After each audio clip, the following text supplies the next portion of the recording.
The speaker is in Taiwan, as you well know. China said don't go, as she is there now. The Biden White House says this should not be a big deal. Newt Gingrich, the speaker, visited 25 years ago. Why? Why is the Foreign Ministry of China says this? It will definitely take all necessary measures to resolutely safeguard the sovereignty and territorial integrity in response to the U.S. speaker's visit. You just heard our correspondent say there will be overnight military exercises. It's the Biden White House that says China here is making this a big deal. Why? Well, firstly, on Speaker Pelosi's visit to China's Taiwan region, the Chinese side has repeatedly expressed its firm and strong opposition to the U.S. side at various levels through different channels. The Speaker's visit is a major event upgrading the substantive relations between the U.S. and Taiwan, and sends a very wrong signal to Taiwan independent separatist forces.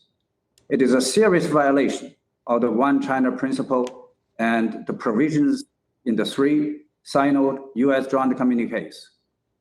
She was a serious blow. Sir, I don't want to. Foundation. I don't want to. Seriously infringe China's sovereignty and territorial integrity. That is the position. Sir, let me jump in for 1 second. Forgive me, please. I don't want to make this contentious, but that is the position of your government. But she says she is there in honor of the Taiwan Relations Act. I understand how difficult this is, but Taiwan has a democratically elected government. Speaker Pelosi says it is very important at this time in the world for her, as the top woman in the United States government, the number 3 person in the U.S. government, to show its support. China could have just said, let it go, played it down, ignored it. Instead, the White House would say it is China looking for a provocation here. Well, the question of Taiwan is not about democracy.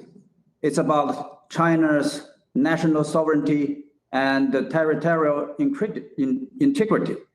And it is the aspiration of the more than 1.4 billion Chinese people to achieve the reunification of China. And it is an unbending will of the whole Chinese nation to defend our national sovereignty and territorial integrity. Nancy Pelosi is not a person in the street. As you mentioned, he, as a speaker, he's number 3 in the U.S. government.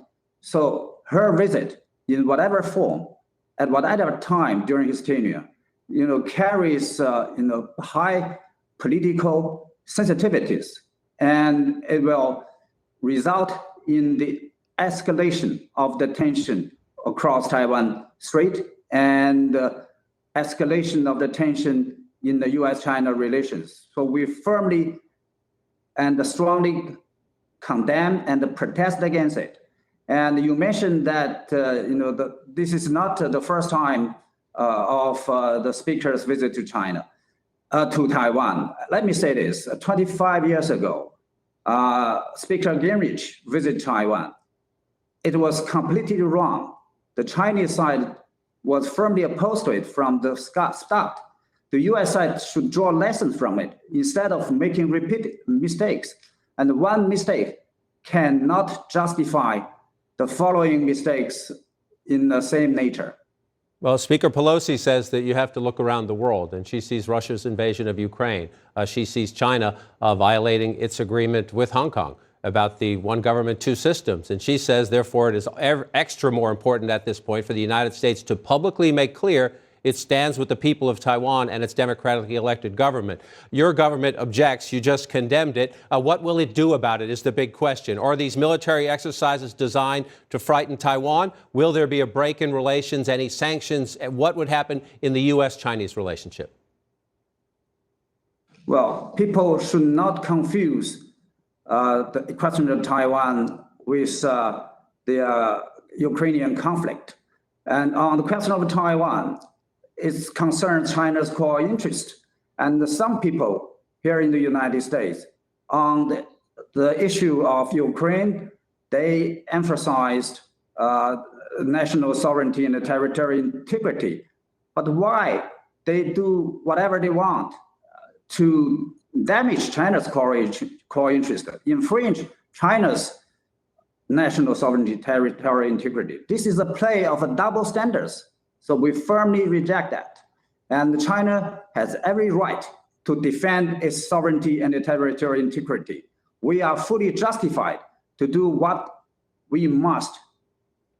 The current situation is created purely by the US side. So of course, it has to bear the responsibilities.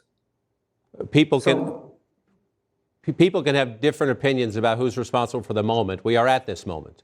And as Will Ripley says, the Chinese government has announced these overnight military exercises.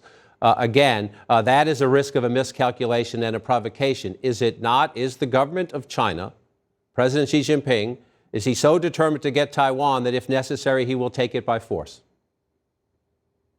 Well, to achieve the reunification, as I said earlier, is the firm and the strong will of the whole Chinese nation. So China's sovereignty cannot be infringed, and the Chinese people cannot be humiliated, and the reunification of China cannot be stopped. We said repeatedly in recent time that the PLA will not stay idle. And the duty of PLA, the China's military, is to defend China's sovereignty, territorial integrity. Mr. Abess. So we will take whatever we can to respond and to protect, to safeguard our sovereignty, territorial integrity. And our response will be very firm, strong, and forceful. 旺旺水神抗菌液，它在整个的雾化器里面就持续的喷雾清消，非常安全，也不会伤身。你直接接触你的肌肤也都没有问题，没有疑虑的，可以上快点购。还有这边有辣七的推荐代码 CTI567 CTI 我辣七，可以享有折扣优惠，请大家好好把握喽。